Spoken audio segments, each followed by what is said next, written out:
Ao que parece, a façanha dos ratos impressionou alguns, que logo a tomaram como ruim prognóstico. Foi o caso que, estando a nau São Paulo para partir de Santa Catarina de Ribamar, junto a Lisboa, em abril de 1560, sucedeu que numa noite de vento rijo, travessão, cortaram os muitos ratos que nela havia uma das duas amarras a que estava presa. Viraram-se pertíssimo de dar à costa, e foi necessário pedir socorro, disparando tiros de artilharia que se foram repetindo durante a noite. Ocorreram batéis, com efeito, de todos os outros navios da companhia, isto é, dos que estavam para sair ao mesmo tempo, munidos de âncoras e de amarras, e passaram a noite a amarrar a nau, deixando-a quieta e fora de perigo. Logo ao outro dia, correu em Lisboa que a São Paulo encalhara e se avariara, não podendo já nesse ano seguir para a Índia. Não era verdade. Partiu a 25 de abril com outras 5, indo por capitão-mor da frota Dom Jorge de Sousa. Fora a São Paulo construída na Índia, de casco rijo e muitíssimo forte, a todo o vento do mundo uma firme rocha, singular em popa e fugindo ao mar. Mas, por pesada, algum tanto má no navegar à bolina, e de duro e áspero governo. Partiam tarde, havendo já perto de um mês que estavam prestes, porque a persistência dos ventos contrários lhes não deixara nunca sair a barra. Esta foi a principal causa da ruim viagem que teve a São Paulo e da sua tristíssima perdição. 3 dias depois, o vento mudou e dispersaram-se os 6 navios. A 16 de maio, trovoada rija do leste-nordeste, tomou-os de súbito, ainda nau a navegar a todo o pano, pelo que esteve uns momentos sussurrada, com a banda de estibordo debaixo de água. Trataram de amainar o pano todo, e com isto se endireitou a nau. Não, todavia, sem que ficassem as velas tortas, a voar aos pedaços. Assim foram correndo eles com a vela do traquete a meia adriça, até que passasse aquele mau tempo, que se não prolongou. Logo se acharam, por 8 graus de latitude, em calmaria, e a 40 léguas, segundo supunham, do mar da costa da Guiné. O piloto era novo naquela carreira, e, como a nau não pudera, no ano anterior, dobrar o cabo de Santo Agostinho, no Brasil, temeu-se muito de descair para o oeste, e chegou-se por isso para a costa de África. Ora, como partiram atrasados de Portugal, era já má época naquelas paragens, com ventos rijos que sopram do mar e atiram os navios de encontrar a costa. Por isso andaram, um bordo para o mar, um bordo para a terra, a navegar ali durante uns 3 meses, caindo enferma a maior parte da gente. Eram febres altas que lhes davam delírio, e a alguns o ímpeto de se arrojarem às águas, pelo que tinham de os atar com cabos. Os soldados, alguns com 4 e com 5 sangrias, iam no convés à chuva e ao sol. De umas 500 pessoas que seguiam viagem, só 15 não adoeceram de doença grave. Durante algum tempo, contaram-se 350 enfermos. Deu-se para cima de 1 milhar de sangrias, dias havendo em que se chegou a 80. Aconteceu por vezes apitar o mestre e acudir um marinheiro com 2 grumetes, de mais de 100 marujos que havia a bordo. Por isso recorreu-se aos passageiros para fazerem os quartos, pondo-se uns 20 de vigia, outros ao leme. 5 portugueses faleceram então, e 4 escravos. Tristemente, a noite descia. Rezavam todos as Ave-Marias ao rumor das ondas. Os que podiam manter-se em pé percorriam a nau em procissão. Ia nela toda a gente descalça, e os meninos de menos de 12 anos a disciplinarem-se continuamente. Conjeturaram que a carne salgada seria a origem principal das febres. Decidiram-se a comer só peixe fresco, e verificaram, com efeito, que adoeciam menos. De quando em quando, passavam trovoadas com vagalhões. O mastro de traquete ameaçou quebrar, e foi reforçado. O gajeiro grande, certo dia, estava de pé em cima do mastro, quando deu o navio um balanço ríspido. Desequilibrou-se, tropeçou, caiu, e veio às pancadas pelo aparelho abaixo. Numa delas, mais forte, saltaram-lhe logo os miolos fora. Velas, vergas, enxárcias, cabos, ficaram tintos com o sangue dele. Aos 17 de julho, com mau tempo ainda, avistaram ao longe uma vela redonda. Aproximaram-se dela e pareceu-lhes navio de construção francesa. Quando já estavam bastante perto, bradou-lhe de cá um marinheiro nosso, que sabia falar francês.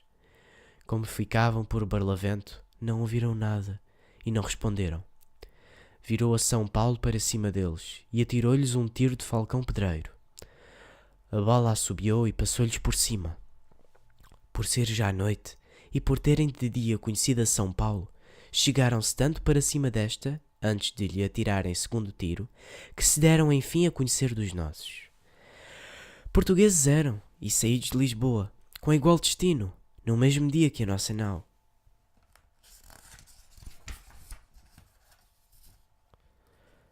Rogaram-lhes os nossos que se não afastassem. Viriam a São Paulo no seguinte dia, ou o esquife da nau iria até eles. Anuíram a isto com a melhor vontade. Amanheceram, porém, com um mar tão ruim que de certo os esquifes o não poderiam sofrer. Decidiram por isso abordar os navios, o que não pôde fazer-se sem perigo do deles, porque a nau, ao chegar-se, atirou-lhes ao mar o traquete em pedaços. Deram-lhes outro e trocaram notícias. Tinham tido também uma travessia agoirada. A 21 do mês, abonançando o tempo, vieram à nau. Deram-lhes água, biscoito, marmelada, passas e outras coisas de que precisavam, e com isto se despediram contentes. Boa viagem! Boa viagem! Só ao 27 de junho é que se passou a linha. Que fazer? De mandar o cabo da Boa Esperança? Isso não, que já era tarde. Faltava água e numerosas peças do aparelho da nau que os chuveiros da Guiné deixaram podres. Não poucos homens, além disso, se achavam ainda convalescentes a pedir repouso. Ainda que se conseguisse dobrar o cabo, já se não poderia seguir para a Índia e ter-se-ia de invernar em Moçambique. Reuniu-se conselho. Fidalgos, criados del rei, homens do mar. Decidiu-se aí arribar ao Brasil. Virou-se de bordo e navegou-se para o oeste. A 27 de agosto, pela manhãzinha, avistou-se terra. Alvoroço, festa, gritos alegres. Era a Baía de Todos os Santos, o melhor porto que poderiam topar. Foram-se chegando com vento galerno. Para pedir piloto, dispararam tiros de artilharia. Vieram buscá-los a 6 léguas da terra. E já pela tarde, quase noitinha, surgiram, enfim.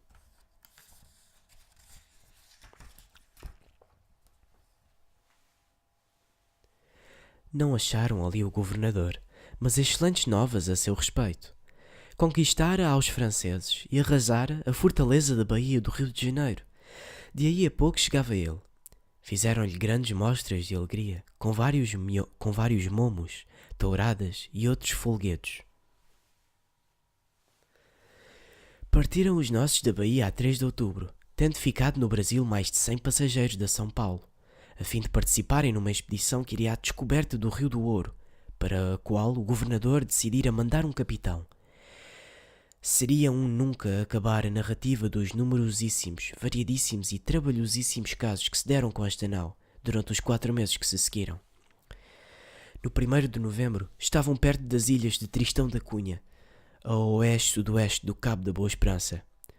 Uma vez aí, esperavam que o piloto seguisse a leste, longe da terra, até chegar ao meridiano de Ceilão, como procedera na viagem anterior, o piloto desta mesma nau.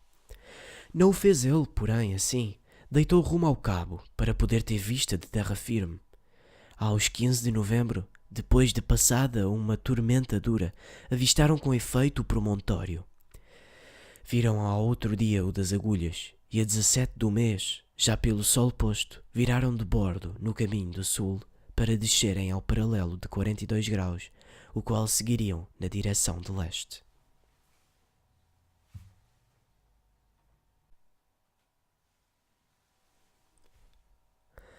Ao fim de quase uma quinzena de trabalhos, pois não faltaram temporais violentos, atingiram enfim essa latitude e passaram a navegar ao rumo de leste. Fazia tempo frigidíssimo, a neve caía, cobrindo a nau, toda branquinha, parecia uma gaivota por sobre as ondas.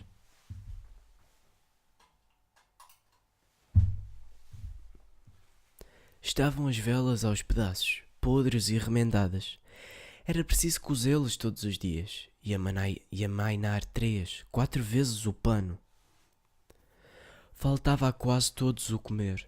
O vinho que a bordia estava sendo tomado à conta de El Rei, para ser distribuída à gente do mar, a qual se recusava a acudir às fainas por lhe terem tirado uma das 3 rações que lhe cabiam pelo regulamento. Os soldados, por isto, ficavam com os trabalhos acrescidos ao dobro, já feitos a eles de dia e de noite, comendo biscoito bolorento e fétido, todo roído pelas baratas. Há alguns sem terem bastante roupa com que se pudessem proteger do frio. A manobra do leme incomodava-os muito. Que bem duro de governo era aquele navio, como ao tempo, não menos de 45 homens, 40 a 50 homens se punham a trabalhar às talhas do leme. Mais de uma vintena de cada bordo, em filas que se prolongavam pela amurada até quase a alcáçova dos bombardeiros. Felizmente, navegavam agora com vento em popa, e nisso sabemos que era a nau uma águia. As singraduras deitavam a 50 léguas, por vezes 80, 90 léguas. As velas, porém, desfaziam-se aos poucos, a cair de podres. Passava-se o tempo a remendá-las. Nunca nau alguma fizera viagem tanto ao sul, tão longe da terra como seguia esta. O tempo variava frequentemente, ora de chuvas, ora tempestuoso, ora brando, com alvas que rompiam de rosto sereno, muitíssimo alegre. O piloto, impassível, teimava em seguir ao rumo de leste, mas todos os outros que disso entendiam julgavam que era já tempo de irem tomando o norte, pois deviam achar-se em longitude da Índia. Começaram os protestos, os clamores, as murmurações. Um domingo, 15 de dezembro, decorrido já um mês que se dobrara o cabo, no momento do raiar a aurora, que saiu assaz formosa e muito clara, avistaram uma ilha a umas 3 léguas da proa. Depois, à luz resplandecente que do céu caía, foi-se ela descobrindo com maior minúcia. Todos da amurada a contemplavam contentes. Era alta, pelo lado de sudoeste muito bem assentada, com um vale baixo e sombrio pela banda do norte, cheio de arvoredo muito verde e espesso, e abrindo-se aí num surgidoiro calmo. Pelo sul, bem desenhado sob o céu claríssimo, um pico redondo e muito esbelto, que parecia um castelo feito à mão. Os lobos marinhos retoiçavam-lhe à roda, dir-se-ia que encantados da beleza dela. À marcha da nau, que era calma e rápida, lá se foi pela popa diminuindo a ilha, até que desapareceu pelo meio do dia. Não estava nos mapas. Cumpria marcá-la. Discutiram o nome que deviam dar-lhe. Mas depois pensavam, para onde iriam eles? Dava-lhes que destino esse piloto estranho, misterioso, absurdo? Sempre a leste e correndo sempre. Ao seguinte dia, pelas 4 da tarde, sem se mudar nem escurecer o tempo, caiu-lhes de repente um chuveiro forte, que veio acompanhado por uns 3 fuzis.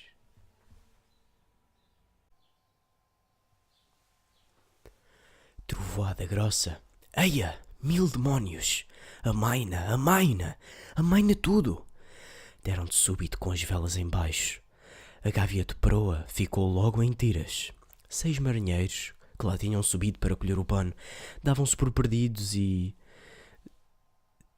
defuntos naquela dubadoira em que se convertera a vela, e não tinham ousio de se despegar dos cabos, de descer pela enxárcia. Voa num átimo a cevadeira ao mar, fica a verga nua. A adriça do traquete não corria, e não foi possível amainar a vela.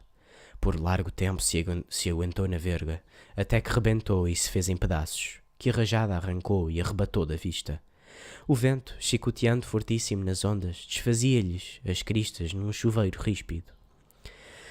Por este temporal foram eles correndo, com um bolso de vela ao redor do castelo, até o dia seguinte pela manhã, em que enfim abrandou. Na alva, o vento soprava nordeste, já muito galerno, e para todo o pano, céu muito limpo, mar muito chão. Vieram depois uns dias tristíssimos, toldados, escuros, de chuveiro miúdo e persistente. Pelo Natal, trovoada horrível, tanto os relâmpagos, tão contínuos, tão furiosos, que davam a impressão de que se abrasava a nau. As vagas levantavam-se como torres altíssimas, das quais se caía como num abismo. A 28 veio um tempo claro, quente, e o mar como um lago, sem uma ruga, plano. Tomado ao meio-dia, à altura do sol, acharam-se na latitude de 26 graus, sul. Navegavam agora ao rumo do norte, em dias calmos, de enorme calor. A 7 de janeiro, aos 14 graus de latitude sul, apareceram em quantidade os alcatrazes. Pousavam nas vergas e nas antenas, pelas enxárcias, pelo gurupés, por toda a parte. Os grumetes, sem custo, tomavam a mão aos 40 e 50, de que passou a sustentar-se toda a gente. A propósito vieram, pois que estava o biscoito para se acabar. Eram cada dia mais numerosos, e chegaram a ser em quantidade imensa. No dia seguinte ao de aparecerem, morreu um homem e uma menina, filha de um casado que seguia a bordo. Mais de 10 pessoas daquela viagem tinham falecido na travessia, desde o Brasil. Aos 9 de janeiro, depois de tomada a altura do sol, sucedeu um caso que impressionou a todos. Entre o meio-dia e a 1 hora, alguns que na amorada estavam, gritaram súbito: "Homem ao mar!" Fora que da varanda da Câmara do Leme, em que ia agasalhado com sua mulher Diogo Pereira de Vasconcelos, homem fidalgo que viera do reino com provisão das viagens do Pegu, caíra ao mar uma sobrinha sua, que consigo trazia, moça de 14 a 15 anos, muito formosa e de figura esbelta, que tinha por nome Dona Isabel. Depois que caiu, enquanto deram com a nau por devante, ia já distanciada de uma meia légua. Foi sempre flutuando à vista de todos, e batendo com as mãos e os pés na água. O capitão e os outros acudiram lestes, mandando ao mestre que arriasse o batel e ao piloto que se mantivesse à trinca. Nem um nem outro o quiseram fazer, alegando que já iam demasiado longe, que não lhe podia aproveitar de nada, que seria demais o trabalho e o perigo, e voltou-se o piloto para o homem do leme, dizendo-lhe que continuasse na rota batida. "Que é isso?" Enérgico, desembainhou o capitão a sua espada, ameaçando de lhe cortar a cabeça, e ordenou imperiosamente que se estivesse à trinca. Obedeceram os marujos e foram tratando de lançar o esquife, com a ajuda do calafate e do guardião da nau. Homens valentes e generosos, os passageiros safaram um aparelho. O esquife desceu e, tripulado pelo calafate e por alguns marinheiros, ei-lo ondulando em direção à moça, que se não via já. Depois de a buscarem 2 longas horas, encontraram-na sem fala a flutuar nas águas. Inerte, andava acabando de falecer. Quando a trouxeram para dentro da nau, verificou-se que já estava de todo morta, pálida, com o rosto sereníssimo, angelical e lindo. Encomendou-a o padre, entre o choro de todos, e, nas dobras de uma alcatifa em que foi envolta, com um pelouro aos pés, lá tornou às ondas. Se logo de princípio lhe tivessem valido, a todos parecia que se teria salvo.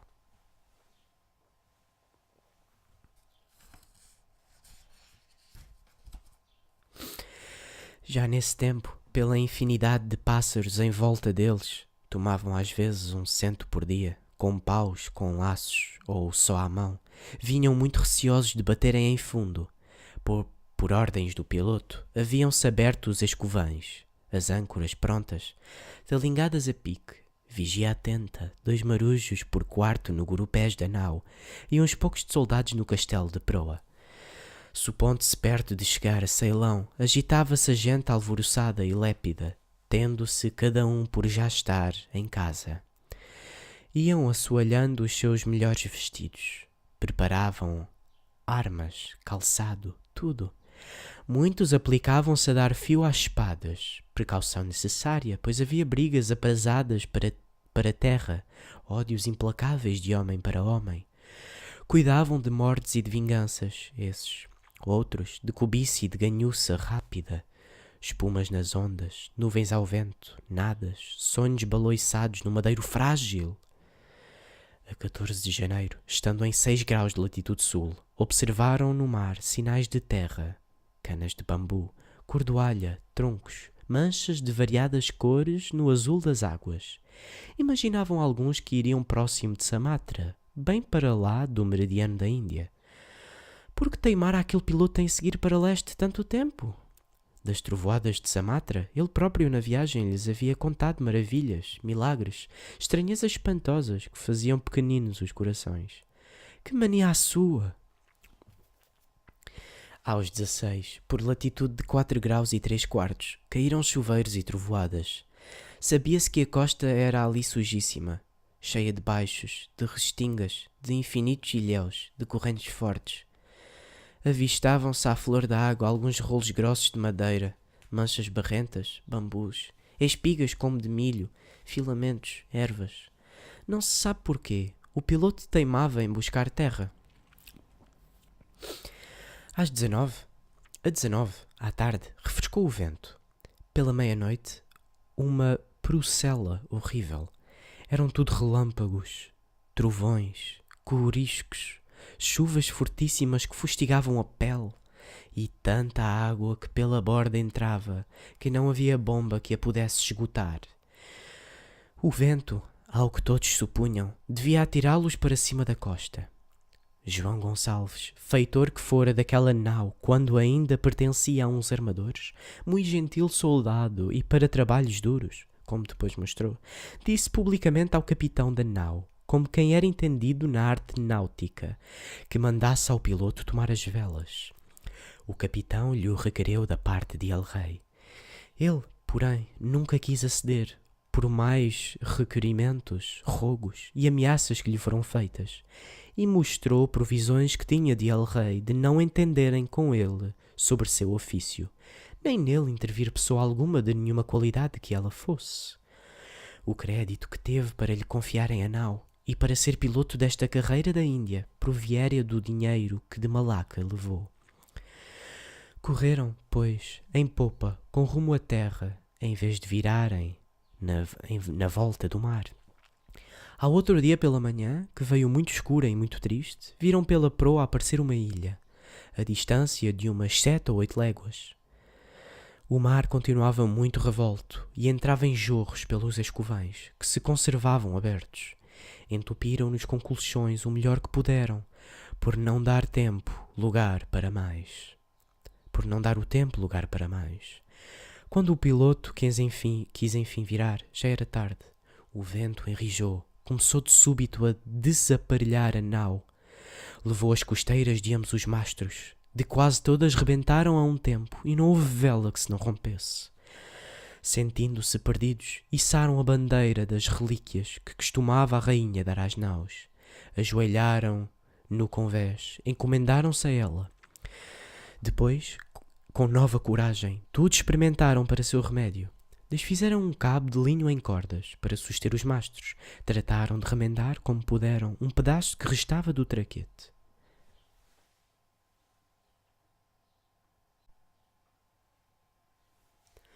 O piloto, até aí tão desconfiado e desdenhoso, perdeu a cabeça completamente e não pôde mais intervir em nada. Foi o sota-piloto, perfeito marinheiro e homem seguro, quem de então por diante governou a nau. As vagas enfurecidas rolavam à doida, ameaçando tudo. Em trances, despediram-se os homens uns dos outros, pedindo-se perdão das suas culpas, e todos, sem exceção, se faziam amigos. Nos topes dos mastros, nas pontas das vergas, brilhavam os fogos de Santelmo. Todos compreenderam naquele momento a infinita mesquinhez das suas brigas.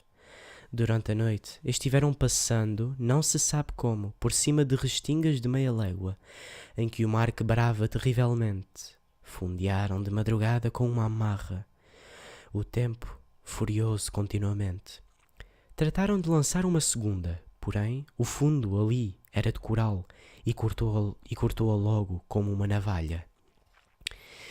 E assim se acharam junto a um ilhéu, para que a nau ia descaindo, entre uns outros 15 ou 20 ilhéus e grandes restingas que se prolongavam, estando eles distantes da terra firme aproximadamente meia légua, ia esta correndo em numerosas enseadas, abrinhas, restingas, pontas, toda ela medonha e mal assombrada, donde por muitas partes saíam névoas.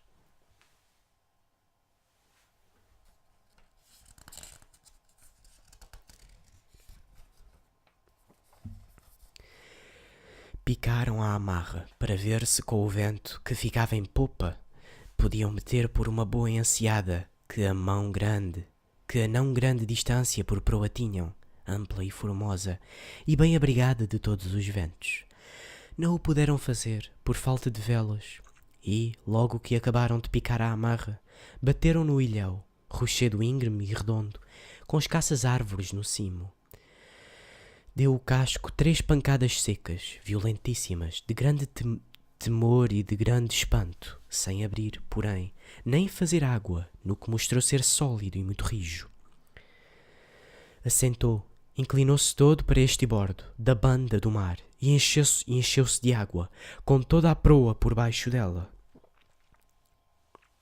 Somente a popa ficou de cima, ao lado de bom bordo emergia a quilha. Trataram de cortar os mastros, para não desfazerem a nau de todo. Estes rangeram, oscilaram, caíram com estrondo, estilhaçando-a à morada. E com vergas e cabos lá foram às ondas, mas presos à borda pelas enxárcias. As vagas, correndo e quebrando por aqueles corais, bramiam roucas lugubremente. Antes do encalhe, grupos de marujos percorreram a nau, roubando as coisas que puderam achar. Ao verem o casco inclinar-se tanto, muitos deitaram-se pela borda fora. Uma dúzia deles morreram logo, esmagados pela água de encontro às rochas, ou então encapelados pelo rolo das ondas.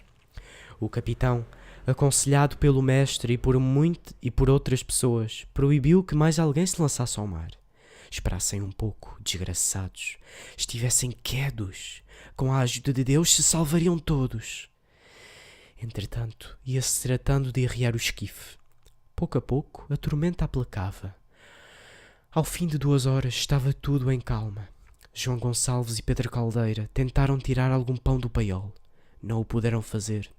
Só barricas de pólvora lhes foi possível safar, e pelouros e armas para se defenderem contra a gente indígena. O capitão, de espada nua, postara-se a impedir o acesso ao esquife, para que não entrasse ninguém para ele até terem embarcado as mulheres e crianças, que eram 33.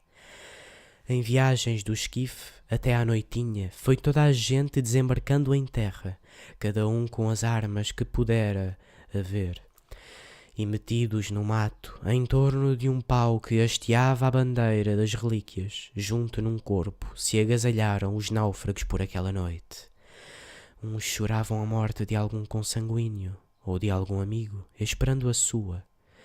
Outros, estropiados, iam-se queixando das suas dores, e todos da miséria em que se viam postos, prevendo uma multidão de males futuros, piores ainda que os já sofridos.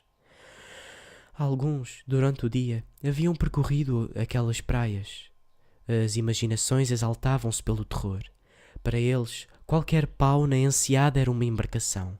Enxergavam-lhe os remos, o número dos tripulantes, a configuração das velas. De noite, uma folha que bolia causava pânico. Viam homens armados, azagaias, selvagens feros. Jesus, Deus nos acuda! Quem é? Que foi? Desconfiavam de tudo. Alta noite, o capitão, o padre, o mestre, o piloto e algumas pessoas das principais reuniram-se em conselho sobre o que fariam. Houve logo rebuliço e alvoroço na gente. Fizeram-se magotes e companhias. Que era aquilo? Que pretendiam eles? Embarcar no esquife, fugir, deixá-los a todos morrer para ali? De certo, de certo! Puseram-se de vigia e de guarda no barco, com espadas nuas, prontos a suspeitar do seu maior amigo, não se fiando o irmão do seu irmão. E as mulheres? Para que vieram? Não seria melhor que as matassem todas? Ou deixá-las no mato com 1000 diabos? As pragas estouravam, fuzilavam os olhos, explosões mecânicas desses corpos rudes.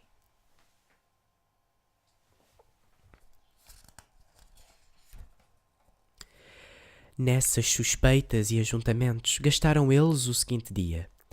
O mar, espreando-se meigo, rindo-se transparente por entre os seixos, orlando-se na areia com ondinhas mínimas, lançava-lhes queijos e azeitonas, garrafas de vinho moscatel, cândias singulares e excelentes que vinham flutuando ou que se entornavam, misturando-se os vinhos às águas plácidas. Por fim, o sol afundou-se para lá das terras e o espaço inteiro se quedou na sombra. A noite acabava, desobscurecia o céu. A leste, sob um azul já pálido, uma faixa sanguínea purpureou o horizonte. Nascido o sol, o padre Álvares convocou-os a todos. E, diante de um altar que improvisara com um retábulo de Nossa Senhora, começou a admoestá-los prudentissimamente, incitando-os à concórdia e à unanimidade, e pedindo-lhes que elegessem como chefe supremo o capitão Rui de Melo da Câmara. O que, acabado, perguntou em voz alta se estavam de acordo. Responderam à uma e com muitas lágrimas, como em toda a oração se derramaram sempre, que fosse capitão Rui de Melo da Câmara, e juraram todos obedecer-lhe diante da imagem da Virgem Santíssima. Ajoelhou o padre e deu obediência ao capitão eleito. Este o levantou e abraçou, e a mesma cena se repetiu com todos, um a um, dando-lhe obediência com abundantes lágrimas, muitíssimas mais do que a princípio cuidaram. Depois jurou sobre os santos evangelhos que jamais se moveria daquela terra sem o mais pequeno de todos eles.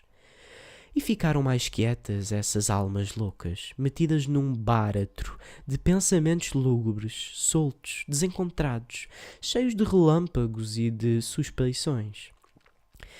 Havia na companhia um Álvaro Freire, homem de trabalho e fragueiro nele, gentil nadador.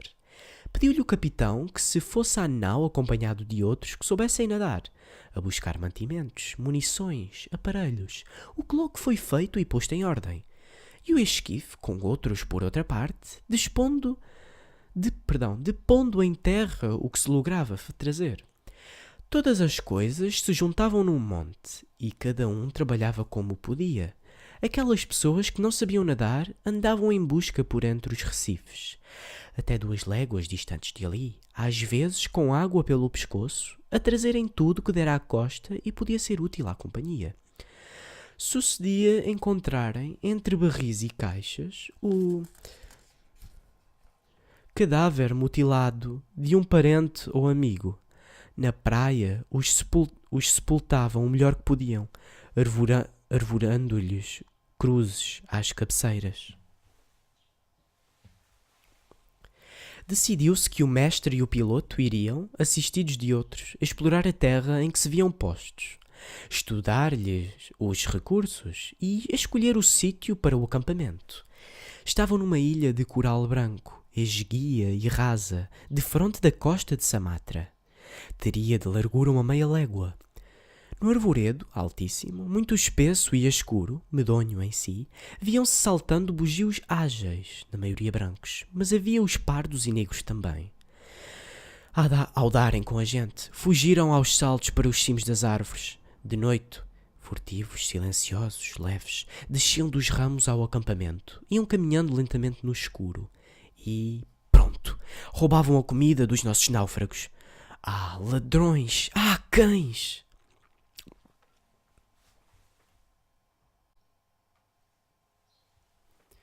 Muito pó do galo no seu poleiro. Vão lá apanhá-los! Para dentro da enseada de que já falámos havia um remanso e a colheita amena. a obra de um tiro de espingarda. Limparam o arvoredo, que chegava ao mar, e ali acamparam, levando 3 dias na mudança das coisas e assentando choupanas feitas de rama e de tabuado que se tirou da nau, providas todas de coberturas de ola. Uma espécie de folhas de espadana, com que naquelas partes da Oceânia tinham, por costume, cobrir as casas. Feito o alarde, contaram-se 330 pessoas. Como mantimentos, havia azeitonas, azeite, vinho, alguns queijos que deram à praia e pouca farinha de pau do Brasil. De armamento tinham 6 espingardas, chuços, piques e grande cópia de boas espadas, que se acharam nas arcas que o mar lançava.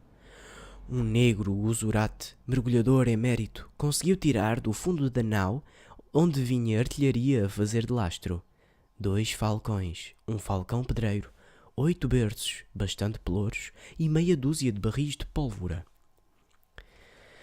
Determinaram tirar da nau a parte que escapara do batel grande, e todas as vergas, enxárcias, velas, com o mais tabuado e pregadura que houvesse, e cabos que servissem para fazer estopa, o que tudo se alcançou com trabalho imenso.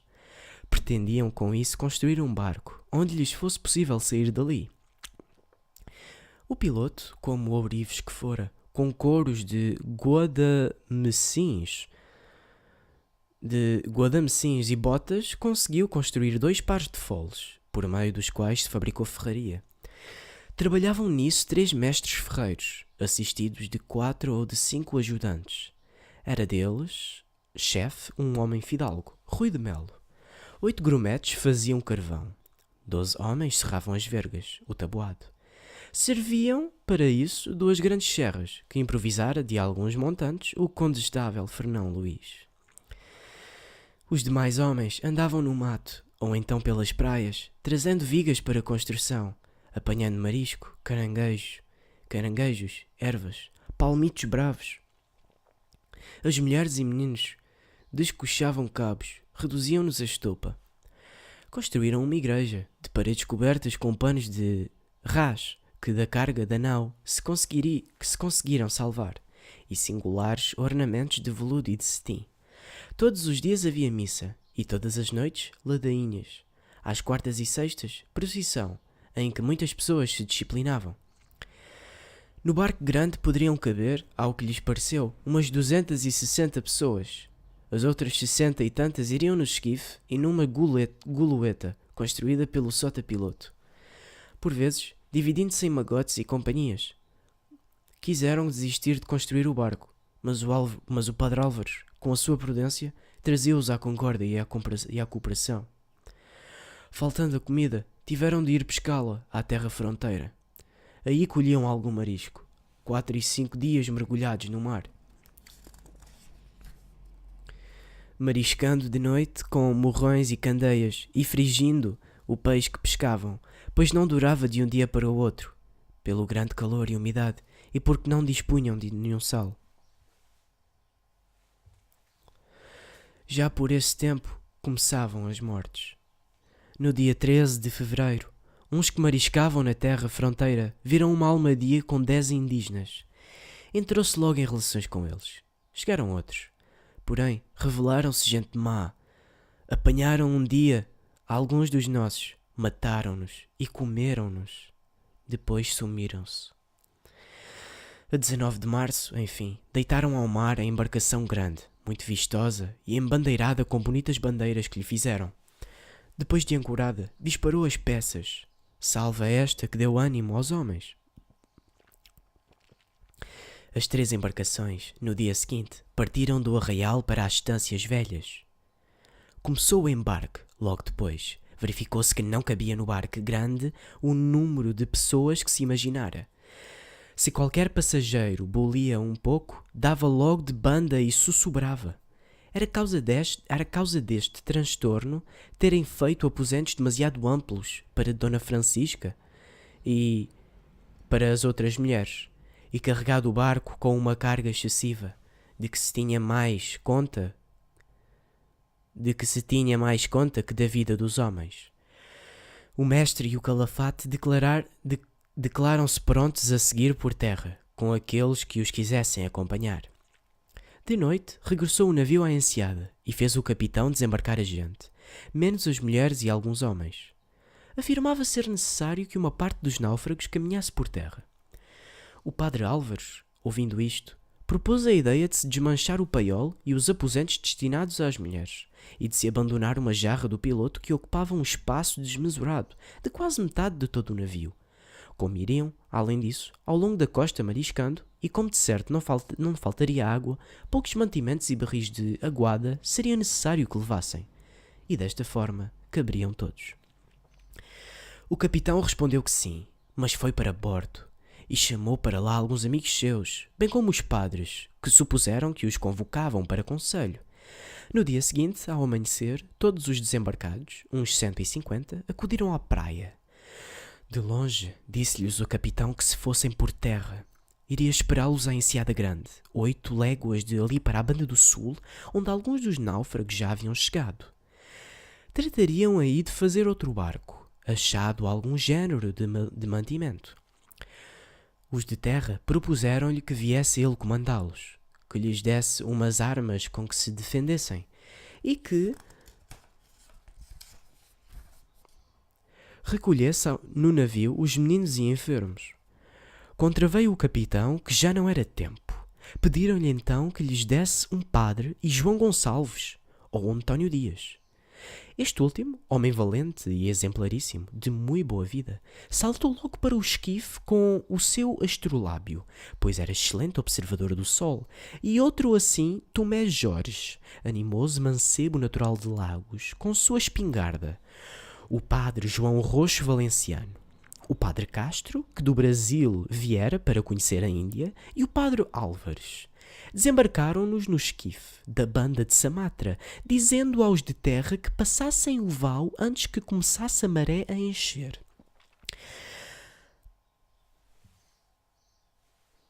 Alguns homens houve que se lançaram a nado, a fim de se acolherem às embarcações. Os que nestas estavam, porém, impediram-lhes o acesso, à força de pancadas e de espadeiradas. Lance cruel e lastimoso, e o mais triste apartamento que se nunca viu, pois ficavam as mulheres, os seus maridos em terra, a outros, pais ou os filhinhos, irmãos ou amigos, e com bem pouca esperança de se verem mais. Passados todos pelo val para o lado da costa de Samatra, em número de 170 pessoas, iniciaram num sábado a sua marcha, levando adiante o crucifixo alçado. Por mar iam 100 pessoas embarcadas no navio grande, 18 na gulueta e no esquife 15. Ao outro dia, domingo de Ramos, atingiram a Vau, a outra banda do rio. De noite agasalharam-se ao longo da praia. Comeram um jantar de saguins brancos que conseguiram haver à mão. Mal rompeu a aurora, dirigiram-se sem ordem para a enseada, à qual chegaram a pouco mais do meio-dia. Iam estropiados pelo ruim do caminho, por entre agudos recifes que lhes cortavam os pés. Chegados à enseada, não viram nela coisa viva, nem na terra nem no mar. Assim acabaram de desenganar-se a respeito dos intuitos do capitão. Não havia nada a esperar dos barcos. Juntos, no outro dia de manhã, elegeram capitão a António Dias, um alferes a quem confiaram a bandeira, e um ouvidor que entendesse nas disputas que se levantassem. De tudo isto se lavrou um auto. Depois romperam a marcha na disposição seguinte. Adiante o alferes e sua bandeira, com 50 homens dos mais esforçados, munidos de uma espingarda e de alguns piques. Após estes, a um tiro de pedra, iam os padres com o crucifixo, acompanhados de 20 homens com outra espingarda, os quais levavam entre si os meninos e os enfermos. Atrás, António Dias, com a demais gente. Para a busca de mantimentos, foram designados 50 homens, com o encargo de mariscarem ao longo da praia. Assim marcharam, pois, sem nunca poderem apressar o passo por causa dos doentes e das crianças.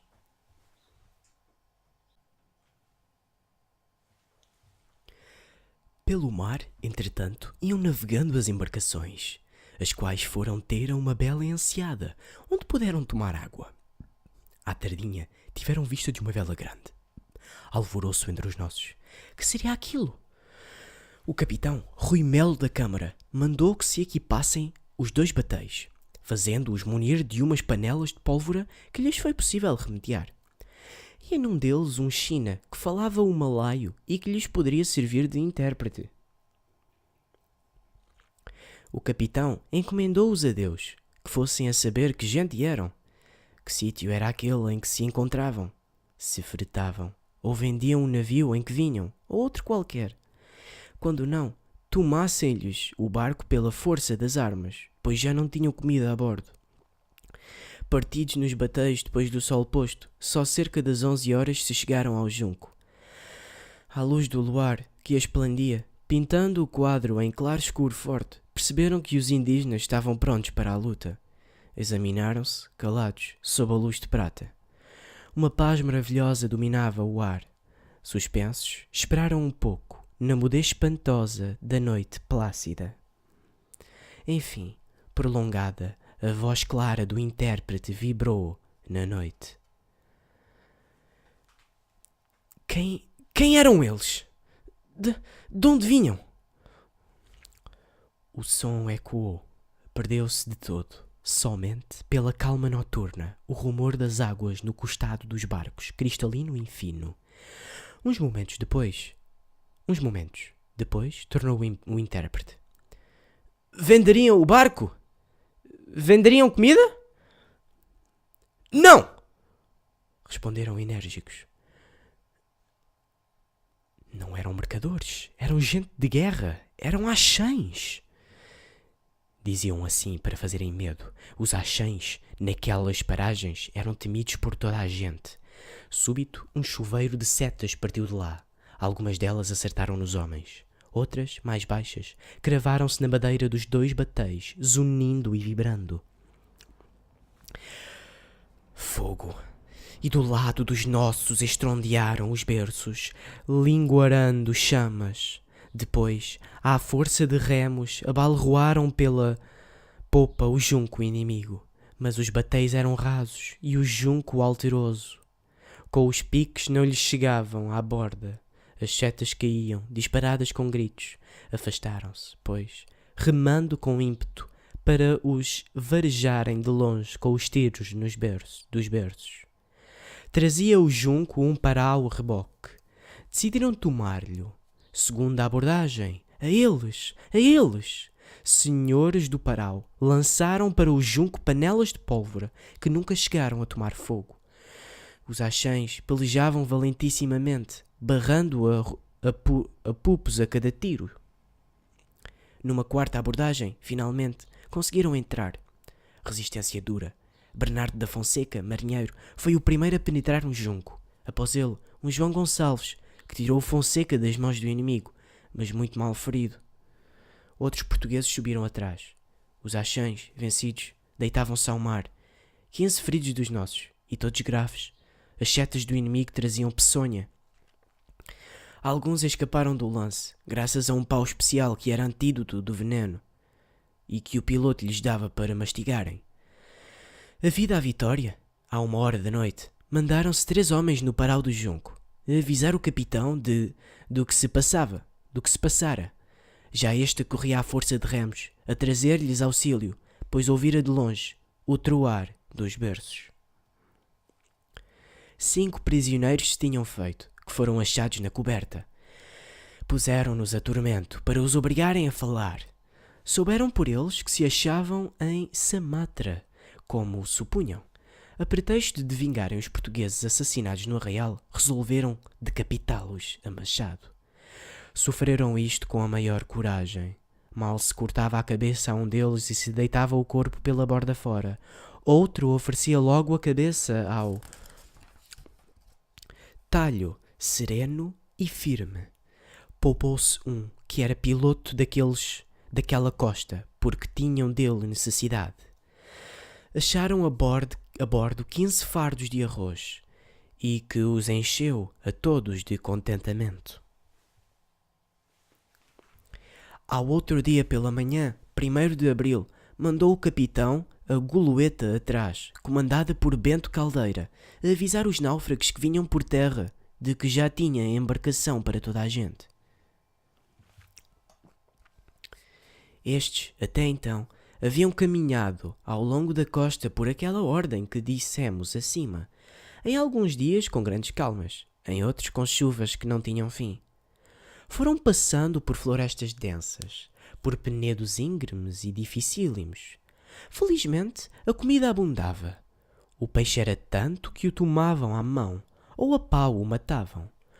Os cocos, os palmitos, as lagostas, os mariscos, colhiam-se sempre em tal quantidade que se passava a cozinhá-los a noite inteira. A 1 de Abril, os que iam adiante viram 2 lagartos. Um destes, assustado, fugiu logo para o mato, com grandíssimo estrondo. O outro, porém, arremeteu com ímpeto de boca aberta, goela enorme, onde caberia um boi. Aos saltos, fugiram os homens, de rocha em rocha. O lagarto avançou, mas caiu de súbito entre 2 penedos, onde ficou entalado. Só a cauda mexia, violentissimamente, espadanando a água para muito alto e longe. Mataram-no às lançadas, às espingardadas. Repartiu-se o animal, bastando para todos a metade dele. Uma festa animada. Assado, sabia a carneiro. Caminhando ao outro dia por uma praia linda, avistaram um barco que se aproximava. Houve logo alarme, confusão na gente. António Dias ordenou a alguém que traçasse um risco ao longo da areia e lançou o pregão de que nenhum dos náufragos, sob pena de morte, passasse para lá. Por cima do traço, 15 ou 20 homens se postaram armados. Os do barco, como havia calema, decidiram fundear um bom pedaço ao mar. Da praia, intrigados, viram que um vulto se lançava à água, que nadava para eles.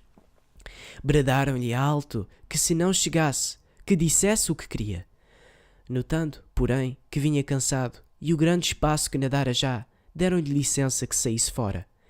Era Bento Caldeira. Atrás apareceram outros. Contaram em súmula o que sucedera, e que tinha um junco e o pardal respectivo, barcos em que caberiam todos eles.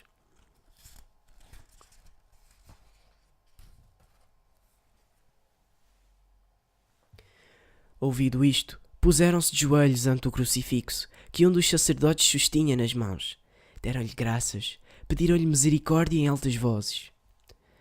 Como os náufragos que vinham enfermos não estavam capazes de embarcarem a nado, decidiu-se que fossem caminhando com os outros e sempre à vista da goloeta até que chegassem aonde estava a armada.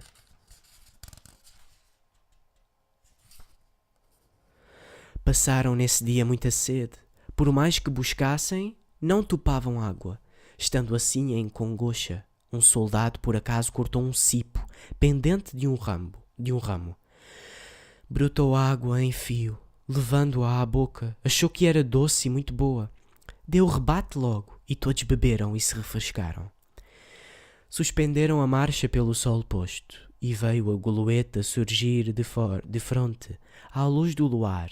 Acharam muito peixe numas tocas e passaram a noite a cozinhá-lo. Quando raiou enfim a manhã, despediram-se deles os da goloeta, dizendo que aquele dia, se andassem bem, se encontrariam todos com os que seguiam a bordo. Eles iam, que podiam acaso ser lá necessários. Os da armada, a 4 de Abril, quando de madrugada se dissipou a névoa, viram fundeadas 2 lanchas, a pequena distância de onde se achavam. Foram logo atacados pelos 2 batéis, a tiros de berço. Os seus tripulantes atiraram-se ao mar e nadaram para uma ilha que se via perto. Estas lanchas, com mais um esquife que as acompanhava, vinham carregadas de mantimentos que levavam para outra parte. Pelas 9 horas apareceu outra, que também foi tomada. Era o prazer muito grande em todos, com tanta embarcação e mantimentos. Ansiavam por ver-se com os que estavam em terra e, não querendo o capitão, Rui de Melo da Câmara, perder o gosto de tão boa nova e desejando ser ele quem a desse aos da terra, logo tratou de se pôr em marcha, entregando o cuidado de toda a armada a pessoas de crédito e confiança. Partiu, pois, e às 4 da madrugada se encontraram todos com alegria infinita. O capitão abraçou-os a um por um, pedindo-lhes perdão do que fizera antes. Mais tarde encontraram o resto dos que andavam no mar, que vieram entregar-lhes as embarcações.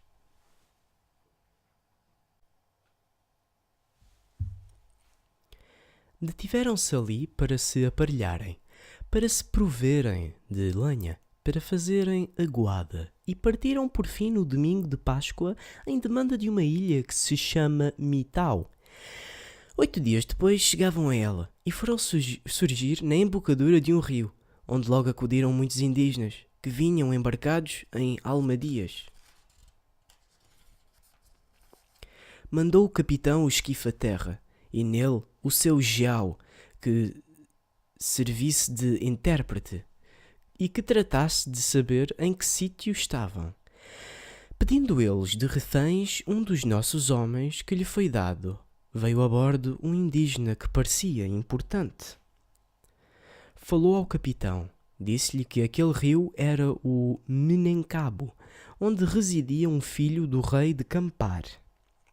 E era entrar à vontade, pois então a gente de ali os proveria de tudo, pois eram amigos dos portugueses e tratava muito com os de Malaca. Rui de Melo, ouvindo isto, decidiu entrar, apesar de que alguns lhe aconselharam prudência. Foram, portanto, pelo rio acima e fundearam no sábado junto à praia. Logo ao domingo, 13 do mês, às 2 horas depois do meio-dia, veio pelo rio e soberano da terra, com 80 almas dias de gente armada. Com 80 almadias de gente armada, e tocando búzios, buzinas, atabalinhos e campainhas.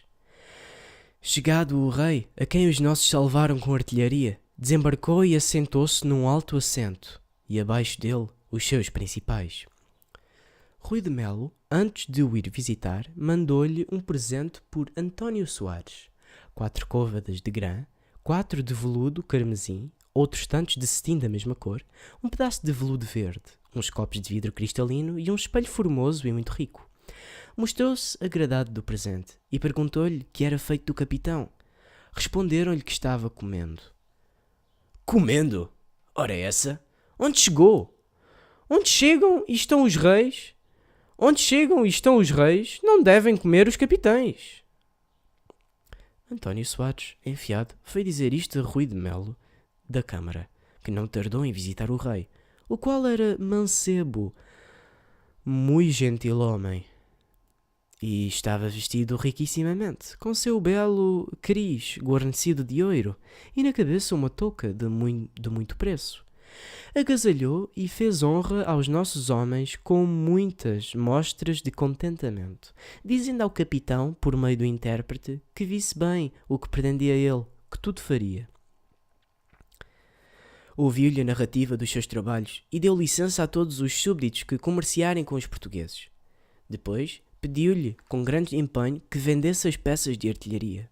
Recusou-se o capitão por boas palavras. Eram de ele rei de Portugal, e não suas, e havia de torná-las ao vice-rei da Índia, que em nome do soberano lhes confiara. Se, porém, ele tinha guerra com vizinhos seus, os portugueses lhe dariam auxílio, combatendo por ele. Mostrou-se satisfeito com esta resposta, e despediu-se. De aí por diante, veio a gente da terra à nossa armada, a vender galinhas, capões, arroz, inhames, figos, pimenta, berinjelas, sal e algum ouro em pó, a troco de facas, pregos e outras coisas. Com estas conversações e amizades, perverteu-se a disciplina dos portugueses. Não houve vigia, nem quem se preocupasse de a não haver. Todos iam dormir a terra, ninguém ficava nas embarcações. Por esse descuido e confiança, não atentaram em almadias que estiveram chegando com gente e armas, escondidas por baixo de cocos, durante 4 ou 5 dias, e uma madrugada, 17 de abril, com muita chuva e maior trovoada, deram os mouros na nossa gente e mataram logo mais de 50, antes que pudessem tomar acordo. Outros escaparam muito feridos, fugindo pela praia para as embarcações. Outros, enfim, conseguiram reunir-se num só corpo e fizeram-se prestes para pelejar. Seriam cerca de 30 homens. Esbarraram com um esquadrão de gente indígena que soltava gritos de vencedores. Deram os nossos Deram os nossos Santiago neles, só com os 2 piques e as espadas, a maioria das quais eram quebradas, envoltas as capas e os pelotes nos braços, e os foram levantando pela praia acima. O navio, a goleta, o esquife, vinham entretanto a descer o rio. Traziam a bordo Rui de Melo da Câmara e todos os que se puderam acolher. Bombardeavam a praia, recolhiam a gente que nela estava, tomavam os inimigos que lhe tolhiam o embarque. Fizeram os nossos, neste lance, muitas finezas de valentia. Morreram-lhes cerca de 70 homens, e não pôde recolher-se Dona Francisca, moça galante e muito dama, que com seu marido dormia em terra. Vindo este a protegê-la com um montante, foi cercado e morto pelos inimigos, pelo que se suspeita que ficasse viva. Deixavam em terra todo o fato e, o que pior era, todos os mantimentos que ali tinham disposto para secar.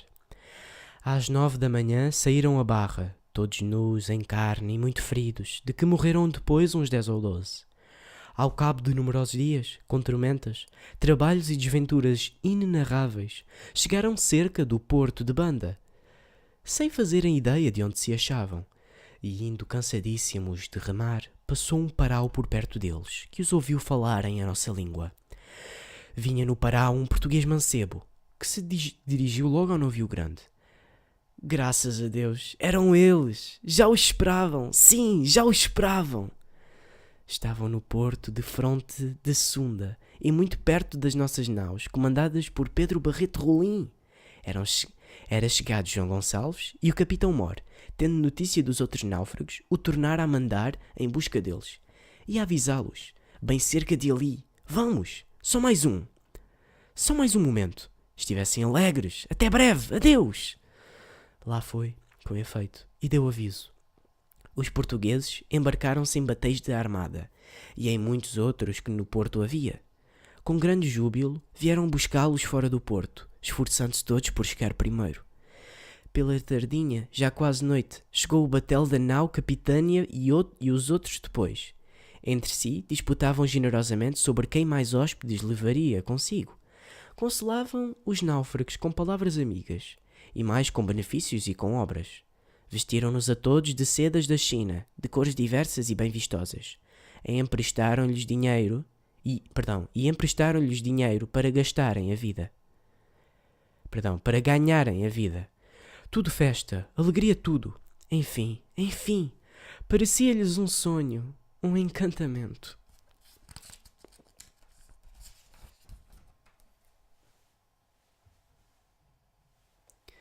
Achavam-se naquele porto uns 240 portugueses, dos quais cerca de 160 já preparados para sair para a China. Era um desígnio dos 80 restantes invernarem em Sunda e em Calapa, terra que distanciava 12 léguas de ali, governada de um rei mais amigo nosso que nenhum outro daquelas partes. 26 dias se demoraram os náufragos a convalescer e a restaurar as forças. Uns 10 morreram de indigestão, pois não lhes sofria o debilitado estômago as porções de comida que para ele lançavam. De aí partiram para Malaca, por ordem vinda de Pero Barreto, o qual era então o capitão Mor. Gonçalo Vaz de Carvalho, capitão de uma nau e senhorio dela, embarcou as pessoas que estavam doentes e as pôs em Malaca à sua custa, no que gastou somas importantíssimas. Chegaram a Malaca a 25 de julho. Todos os receberam generosissimamente, sobretudo o capitão, João de Mendonça, que comandava então a fortaleza, o qual deu comida continuamente a mais de 150 homens, vestindo os pobres à sua custa e dando-lhes muito do que possuía. Morreram em Malaca mais de 20, consumidos dos trabalhos e das privações. Dos outros, uns esperaram uma unção para a Índia, que seria em dezembro. Outros foram na armada da China. Outros, finalmente, ficaram em Sunda ou então em Calapa, com seus amigos, parentes e conhecidos.